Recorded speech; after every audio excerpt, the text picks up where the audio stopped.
Welcome to this first live edition of Chalk Talk. I'm your host, Paul Clark. Here's how the game works. It's 5 total questions. I'm going to ask 5 sport-related questions, and our panel over here is going to answer them. Here's how, and then that's a positive point, that's a negative point.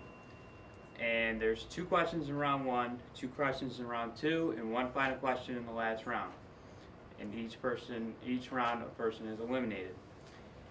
And let's introduce you to our panel. I'm Charles. I'm Kevin Dave. I'm John Bell. Hakeem Ali. First question.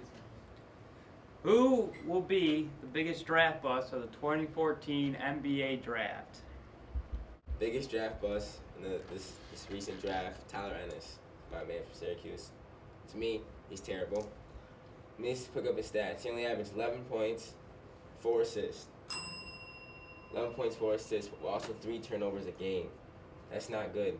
He's going to go against better competition, way better defense, and he's going to get stuck up. He was only 24 for 83 from the three-point line. Come on now. That's not going to work in the NBA, I'm telling you. He's my biggest bust. I don't like Syracuse. Tar Heels Nation. All right. Biggest draft bust, in my opinion, Nick Stokes out of Michigan, the shooting guard. Only averaged 14.1 points per game.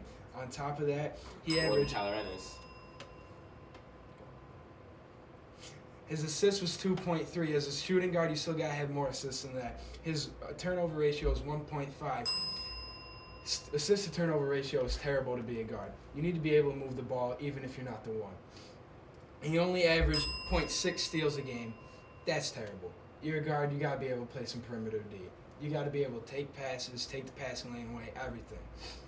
All in all, for 3 years at college, then being injured, and he still got drafted number 8, you didn't even see him in his senior year. He was injured. It's terrible.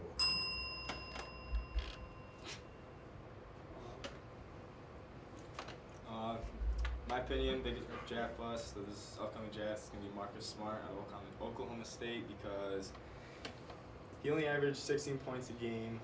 He had 3 turnovers a game. He also only averaged 4 assists a game. He didn't shoot well from the three-point line at all, only about 29% for the whole entire season. He's a big man, he can drive, he can draw the fouls, but overall I think that's not going to go well in the NBA. I'm going to have to agree with Haki over there. I'm sorry about that. I'm going to have to agree with Hakeem over there. Tyler Ennis, only 12.9 points per game as a guard. That's just not impressive at all. He was risky with his shot selection. He only knocked down 75% of his free throws, which as a guard you need to come up big at the line with those late game points. And against the bigger competition in the NBA, it's just he's not going to be as successful as he was in Syracuse, and I don't believe he was successful at all in college era. Question 2. What's your biggest shock of week 2 in the NFL? Biggest shock in week 2 of NFL, I would have to say, is Chicago versus San Francisco. I mean, going down, 17-0, almost at halftime, and Colin Kaepernick just not coming through. I mean, he's rated, top 5 quarterbacks in the NFL right now, and we get that late game drive to put up San Francisco. I mean, I just had all my faith in him. I can't believe San Francisco didn't pull out the win against the Bears. Biggest shock in week 2 NFL is Browns and Saints because, I mean, the Browns, they're not that good. The run game is kind of off, but they somehow pulled through. I mean, they had, the Saints just didn't impress me at all. Drew Brees threw terribly, only for 150 yards, 2 touchdowns. Brian Hoyer threw for, he had 24 completions for 30. I mean, I don't understand. Browns definitely outplayed that. It was ridiculous.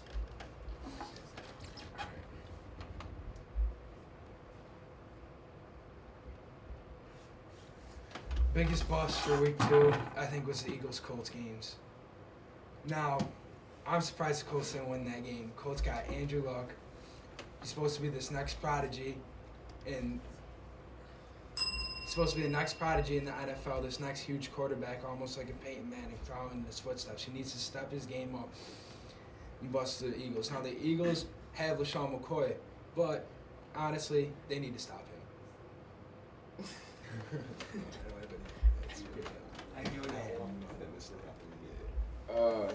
Biggest shock of week 2 NFL, I'm gonna say Chargers Seahawks. My man Phillip Rivers, great game. 28 for 37, 284 passing yards, 3 touchdowns. All 3 receptions to Antonio Gates, who had 7 receptions, 96 yards, 3 touchdowns. Now I'm disappointed in Russell Wilson. Came back from winning the Super Bowl, couldn't finish out strong. They let up.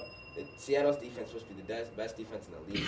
They let up 27 points just from the second to the fourth quarter, and offense only scored 1 touchdown throughout those 3 quarters. So that's my biggest shock week 2.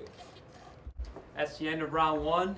Total scores: Hakeem has 5, Hunter with 3, John with 5, and Kevin with 4.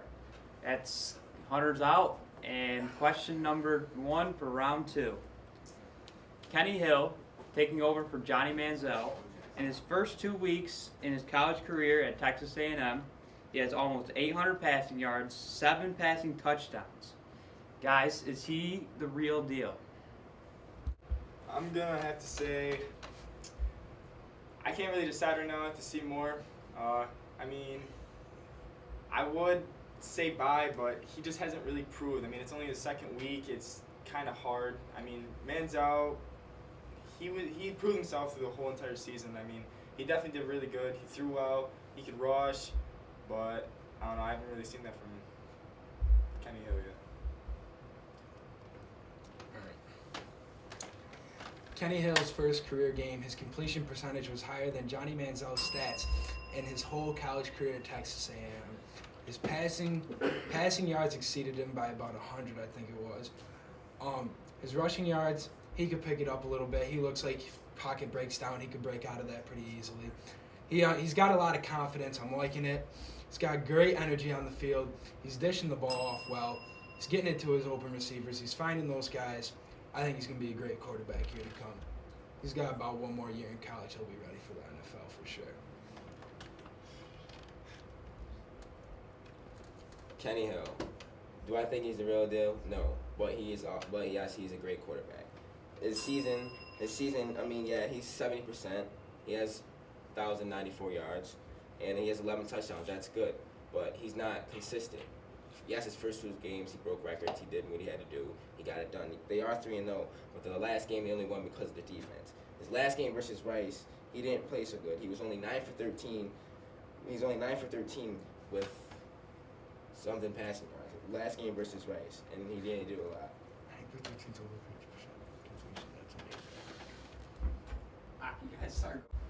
Question 2 of round 2.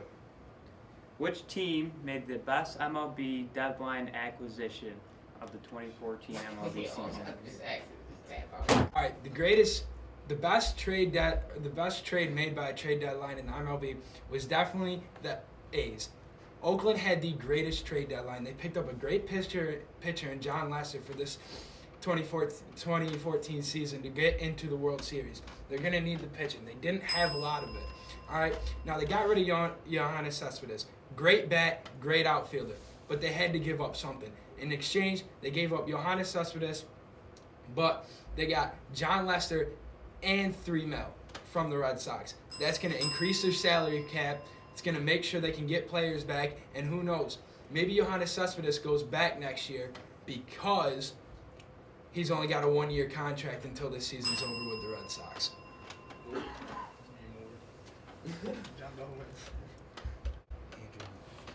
I'm going to have to say Andrew Miller. He's a bullpen relief pitcher. Due to Hakeem and Kevin electing not to answer the last question, that leaves John Bell as our winner here, and with a total of 10 points. John, congratulations on your first win, and here's his FaceTime. First victory here, pretty proud to say. It's going to be a lot more than that. Hawk, you're not in the dub club yet, so you better get working on some notes, baby. More victories.